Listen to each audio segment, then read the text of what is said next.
Baik. Bismillahirrahmanirrahim. Assalamualaikum warahmatullahi wabarakatuh. Alhamdulillahilladzi arsala rasulahu bil huda wa dinil haqqi liyudhhirahu 'ala dini kullihi wa kafa billahi syahida. Nasyhadu an la ilaha illallah wa nasyhadu anna Muhammadan abduhu wa rasuluh la nabiyya wa la rasula ba'da. Allahumma shalli wa sallim ala nabiyyina wa qudwatina Muhammadin sallallahu alaihi wasallam wa ala alihi wa ashabihi wa man tabi'ahum bi ihsani ila yaumil qiyamah. Baik, ikhwatal iman, Mahad Ibnu Rajab, ya, baik, bapak-bapaknya, ikhwahnya, ummahatnya, dan juga sahabat tentang Quran dimanapun berada, mengawali dari perjumpaan kita untuk dirosah kita. Jadi insya Allah nanti ke depan kita akan share beberapa materi seputar Ramadan yang insya Allah akan kita ambilkan dari sumber-sumber kitab-kitab pilihan, sehingga nanti bisa menambahkan rasa tambahnya keimanan, ya, keilmuan dan keinginan kita untuk senantiasa ingin beramal soleh di bulan yang mulia ini, bulan yang Allah lipat gandakan setiap kebaikan-kebaikan yang diperbuat oleh anak Adam. Kita awali pertemuan perdana ini dengan bacaan basmalah bersama-sama. Bismillahirrahmanirrahim. Baik, karena temanya sudah masuk, ya, harusnya kita dari kemarin mengawali share materi, cuman saya ada kesusahan dalam perekaman materi, jadi ini hari ini baru clear. Jadi saya akan mulai share, insyaallah, semoga Allah mudahkan. Kita akan langsung memulai belajar fikih Ramadan. Ya, di sini saya ambilkan dari kitab Al-Fiqh Al-Muyassar Nuhbatun Minal Ulama. Jadi ini adalah fikih yang memudahkan kita untuk belajar fikih, ya, bida'il kitab wa sunnah, berdasarkan timbangan Al-Quran dan hadis Nabi SAW, karena dasar kita ibadah adalah apa? Al-aslu fil ibadah haram, ya, at-tahrim, ya, dasar ibadah adalah haram, ya.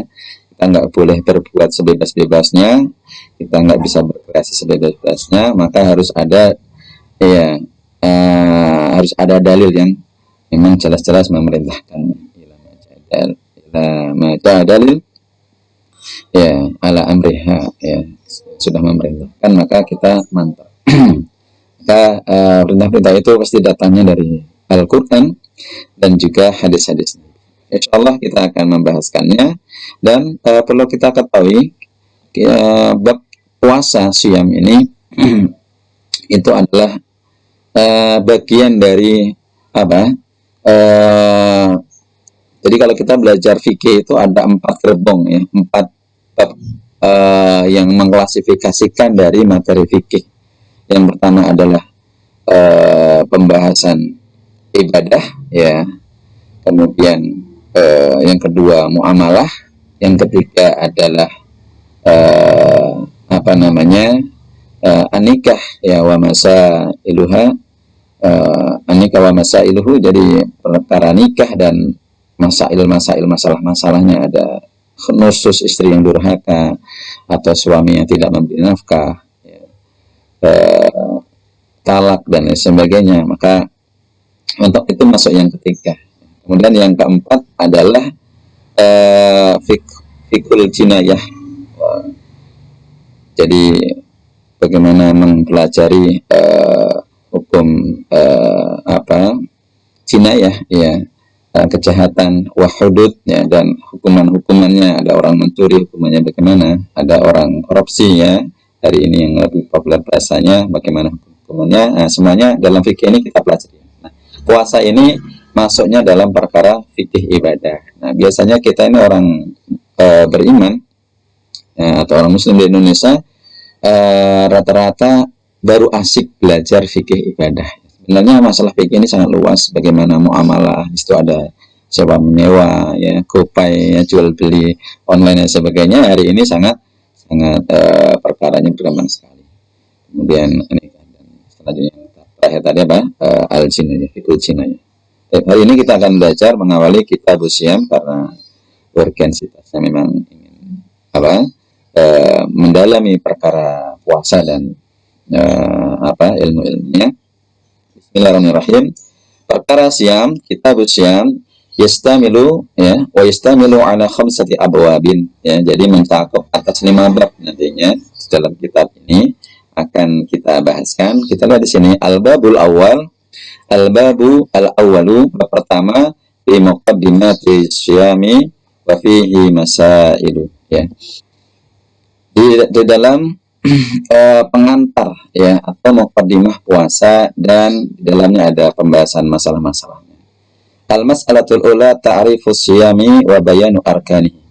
Jadi definisi puasa dan penjelasan rukun-rukunnya. Jadi perkara puasa ini perkara yang harus kita tahu batasan definisinya, ya.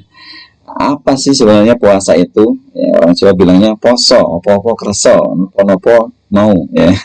Apa saja mau dimakan. Enggak seperti itu. Puasa itu nanti punya definisi derivat makna tersendiri di dalam fikih Islam, maka kita harus mempelajari. Dan rukun-rukunnya ini, rukunnya sangat penting karena perkara ibadah tidak bisa tegak tanpa terpenuhi rukun-rukunnya. Yang pertama ta'rifuhu, ya, pengertiannya. Asyamu fil lughati, puasa dari aspek tinjauan bahasa itu maknanya al-imsaku anis syai', ya. Jadi menahan diri dari sesuatu. Menahan diri dari sesuatu. Ya, intinya perbuatan menahan diri itu. Ya. Jadi kalau kita diganggu orang, ya, insabahu, ya, maka kita akan suruh mengucapkan inni shaim. Kita suruh mengungkapkan, tidak diganggu terus kita diam saja, cukup kita ungkapkan saya berpuasa, kemudian kita menahan diri. Tapi orang yang tadi mengganggu menjadi tahu bahwasanya kita sedang berpuasa. Orang yang berpuasa adalah orang yang ingin menahan dirinya. Maka dalam kondisi itu, itulah kondisi terbaik kita memberikan jawaban juga tanpa hanya diam saja. Kita mengucapkan inni shaimun, saya sedang berpuasa, sedang menahan diri, tidak boleh membalas, ya kan? Nah, jadi makna al-imsak adalah menahan diri. Ini sebagaimana yang dikatakan oleh Maryam, ya. Jadi suatu ketika Maryam pernah berpuasa, ya, untuk tidak berbicara, ya. Dalam surat Maryam kalau tidak salah itu ayat 26, ini nadartu lirrahmani sauman, aku bernadar, ya, kepada Rabbku untuk sauman, ya. Saum di situ maknanya imsak juga, ya, maknanya imsak, ya, yaitu imsakan wasukutan anil kalam. Jadi menahan diri untuk diam, ya, dari berbicara. Nah, ini bentuk imsak atau puasa yang pernah satu kali dikerjakan oleh Ibunda Maryam, ya. Falan ukalimal yauma insiyan, ya. Dan aku tidak akan berbicara sedikit pun dengan seorang pada hari itu, ya. Baik. Surat Maryam ayat 20. Nah, apakah yang dimaksud dengan puasa cukup menahan diri? Nah, ini tinjauan bahasa ini adalah tinjauan secara maknanya saja, ya. Tetapi secara perintah yang Allah inginkan itu adalah dari sisi makna syar'inya. Nah, maka secara tinjauan arti syar'i wa fi syar'i, secara makna syariatnya al-imsaku anil akli wasyurbi wasairil muftirati ma'aniyati, ya. Jadi puasa itu adalah menahan diri dari perkara makan, minum, dan semua yang dikategorikan membatalkan puasa, seperti seperti jima, ya, dengan suami istri, ya, atau keluar mani yang disengaja dan sebagainya. Nah, ini membatalkan puasa itu. Nah, menahan diri dari makan, minum, dan semuanya tadi harus disertai dengan niat, ya, karena semua ibadah itu harus dilandasi dengan niat, ya, nanti akan dijelaskan. Nah, kapan itu? Apakah seharian seperti Ibunda Maryam tadi? Tidak, ya. Orang Islam ini hanya ya berlaku mungkin kalau di Argentina itu 9 jam ya, jam 2 sudah berbuka. Kalau di Indonesia ini setengah hari, karena semakin di selatan perputarannya semakin lebih cepat. Kalau di apa eh, semakin agak ke atas ya, Indonesia ini hanya sekitar 12-14 jam. Jam berapa ini ya? Jam 5, 4, 5, 5, 6, 7, 8, 9, 10, 11, 12 ya, 12 ini 8 ya, ditambah dengan 6 ya kan, jam 1, jam 2, jam 3, jam 4, jam 5, jam 6, jadi 8 tambah 3 ya, hampir 13 jam ya, 13 tambah 14 jam. Nah jadi durasinya hampir setengah hari lebih sedikit. Min tulu'il fajri shadiqi ila ghurubi syams, dari terbit fajar yang shadiq yaitu waktu adzan subuh sampai apa, tenggelamnya matahari. Jadi itu saja, tidak sampai 1 hari ya kan. Nah kemudian arkanuhu ya, yang harus kita ketahui, puasa itu punya rukun ya, seperti sholat itu kan punya rukun ya, kata Nabi miftah sholat at-tahur ya, kunci sholat adalah bersuci.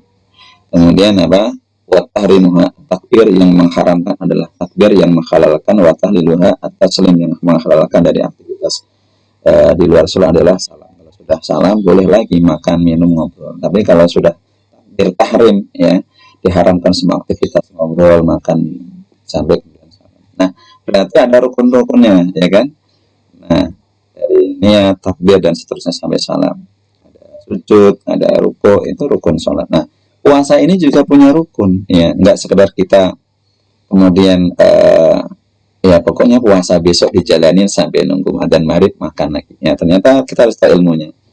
Min khilali tarif siyam fil istilahi yatadihu anna lahu ruknaini asasaini huma, dari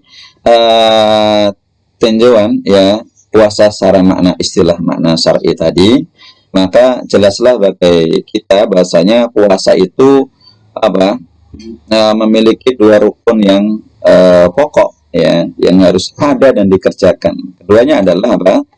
Al-awwal, yang pertama al-imsaku anil muftirati min tulu'il fajri ila ghurubi syam. Nah, menahan diri ya, sebagai dasar kita puasa. Ini apa? Menahan diri dari perkara yang membatalkan puasa, makan, minum, syairul muftirat tadi, pembatal-pembatal puasanya dari waktu terbit fajar sampai tenggelam matahari. Nah, jadi ini seperti makna syar'i tadi ya. Nah, ini orang biasanya mengerjakan dari makna syar'i ini. Baik. Rukun yang pertama adalah menahan dari perkara makan minum ya, dari terbitnya fajar atau adzan subuh sampai tenggelam matahari. Dalilnya adalah wa dalilu hadza rukni qauluhu ta'ala, dalil dari rukun ini adalah firman Allah, fal ana basyiruhunna wabtaghu ma kataballahu lakum, dan sekarang bolehlah campuri istri-istri kalian ya, basyiruhunna, campurilah mereka para istri-istri itu, wabtaghu ya, dan carilah ma kataballahu lakum, apa yang menjadi ketetapan Allah untuk kalian. Karena zaman dulu puasanya ahlul kitab itu, mereka kalau sudah waktu puasa atau itu mereka apa, tidak boleh mencampuri istri ya, dan mereka juga sudah tidak boleh makan dan minum ya. Nah, nanti akan kita jelaskan ya di bab sahur kalau sudah mereka tertidur. Nah, sementara kita wakulu wasrabu hatta yatabayyana lakumul khaytul abyadu minal khaytil aswadi minal fajr. Kalau kalian orang-orang beriman hari ini, umat Muhammad ya, kalian apa, makan dan minumlah ya. Ini menunjukkan kebolehan waktu durasinya, hatta yatabayyana lakumul khaytul abyadu, sampai menjadi jelas untuk kalian apa, benang putih dari benang hitam, yaitu waktu fajar. Jadi antara waktu khaytul abyad, waktu siang, dengan waktu malam itu jelas batasnya adalah apa? Pengantarnya adalah fajar. Kalau dulu orang berpuasa ya sebelum zaman Nabi kita Muhammad, kalau sudah misalnya ketiduran jam 10 ya, kayak kita misalnya tidur jam 10, ya sudah itu langsung terhitung hari jam-jam berikutnya jam 11, 12 sampai besok paginya, meskipun mereka bangun untuk sholat malam misalnya, itu sudah nggak boleh makan. Ya, tapi kita suruh makan ya sampai waktu fajar, meskipun Anda tidur kita masih boleh makan. Jadi masya Allah, orang-orang hari ini yang anggap puasa ini berat, nggak boleh, karena kita sudah dimudahkan sekali. Jadi hampir setengah dari perjalanan hari itu malamnya kita boleh untuk aktivitas sebagaimana layaknya di luar Ramadan. Ya hanya dikurangin waktu siang saja, kita nggak boleh makan minum. Kalau zaman dulu ya, apalagi zaman dulu nggak ada lampu ya kan. Jadi kalau sudah isya ya mau apa lagi? Ya pasti biasa rata-rata orang jam 8 pada tidur ya kan. Nah kalau sekarang kan Masya Allah ada majelis kohwah, majelis ngopi ya kan, warkop di mana ya kan, tersebar-sebar di mana saja banyak sekali. Nah ini apa namanya orang sekarang ya. Kalau zaman dulu Masya Allah, jadi udah malam lampunya nggak ada, penerangan juga nggak ada ya, mau ngobrol gelap-gelapan ya nggak enak ya kan. Karena cenderungnya gelap itu cepat tidur. Nah, kalau orang dulu ya langsung mereka menjalani puasanya. Sekarang kita bisa sampai waktu adzan subuh baru berarti makan. Semakin musyama ilal layal, kemudian setelah munculnya adzan fajar tadi bagi orang beriman, kita umat Muhammad ini sempurnakanlah puasanya sampai layal, sampai waktu fajar ya. Wal murad bil khaidil abyadi wal khaidil aswad, makna dari benang putih dan benang hitam adalah bayadun nahar ya, putihnya siang dan gelapnya malam. Maksudnya ya kita boleh makan dan minum sampai jelas ya antara waktu siang dibuka dengan fajar dengan waktu malam yang akan ditinggalkan. Kemudian yang kedua atsani an-niyah. Jadi rukun tadi ada dua ya, ada dua rukun. Yang pertama imsak, menahan diri, kita ini sudah mengerjakan. Kemudian yang penting juga adalah niat. Ternyata niat itu bagian dari rukun. Maka dalam hadis Nabi, man lam yubayyiti syam fala syamalahu. Ya, man lam yubayyiti niyah fala syamalahu. Orang yang tidak menetapkan niat maka tidak ada penilaian puasa untuknya. Karena setiap amalan ibadah pasti butuh niat, ya kan? Maka kenapa niat itu sangat ditekankan? Ya, karena ini menjadi rukun. Ya, kenapa? Bian yak sudah saimu bihadal imsaki anil muhtirati ibadatullah azza wa jalla. Ya, maka dengan niat itu orang yang berpuasa bisa bisa menyengajakan atau ya, yaksud itu artinya menujukan gitu ya. Ya menyengajakan dari perkara imsaknya tadi, menahan dirinya dari semua pembatal, itu tujuannya untuk apa? Ibadat Allah, untuk beribadah kepada Allah azza wa jalla, zat yang maha aziz, maha azza ya, azza itu tinggi ya, kemudian wajalla dan maha besar ya. Fabin niat tidak tamayyazu al-a'mal ya, atau tamayyaza al-a'malu al-maqsudah ya. Maka dengan niat semua amalan yang disengaja tadi menjadi jelas perbedaannya ya, ulil ibadah an ghairiha, untuk ibadah dari perkara yang selainnya dari amal-amal. Oh saya itu nggak makan ini tujuannya untuk puasa. Oh saya nggak makan ini tujuannya untuk apa? Untuk diet saja misalnya. Ini nanti nilai pahalanya berbeda. Ya, yang bagus gimana? Ya saya untuk ibadah, nanti hasilnya otomatis ya pengaruh sendiri kepada dietnya ya, karena semua kasih berpuasa menyehatkan. Nggak boleh karena mentang-mentang seorang dokter itu risetnya itu bagus sekali untuk kesehatan, terus dia membataskan diri pada niat dari kesehatannya ya, dengan argumentasi ilmu yang sudah dia pahami memang benar untuk kesehatan, udah saya puasa, ngikuti orang beriman, atau mungkin ya alasan yang lain. Ini enggak harus untuk abalul ibadah kepada Allah. Wabiniyati tatamayyaza al ibadat ba'duha an ba'din ya. Wabiniyati, dengan niat, maka boleh juga dibaca tatamayyazul ibadati ba'duha an ba'din, dengan niat ibadah itu menjadi jelas perbedaannya antara satu ibadah dengan yang lainnya. Fayaqsudu shaimu bihadza siyami, orang yang berpuasa bisa ya memaksudkan dari puasanya itu imma siyam Ramadan, baik itu tujuannya untuk puasa Ramadan atau ghairihi min adwa'i siyam, atau lainnya dari macam-macam puasa. Macam puasa banyak sekali ya. Ada puasa nadar, puasa kafarah, ya, orang yang cuma di bulan Ramadan maka ada puasanya ya, puasa selama 2 bulan berturut-turut ya. Tentunya dengan mengikuti urut-urutannya, raqabah, memberikan budak ya, beri makan dan seterusnya. Wa dalilu hadza rukni qala ta'ala qala sallallahu alaihi wasallam, dalil dari niat tadi adalah dari rukun ini adalah apa?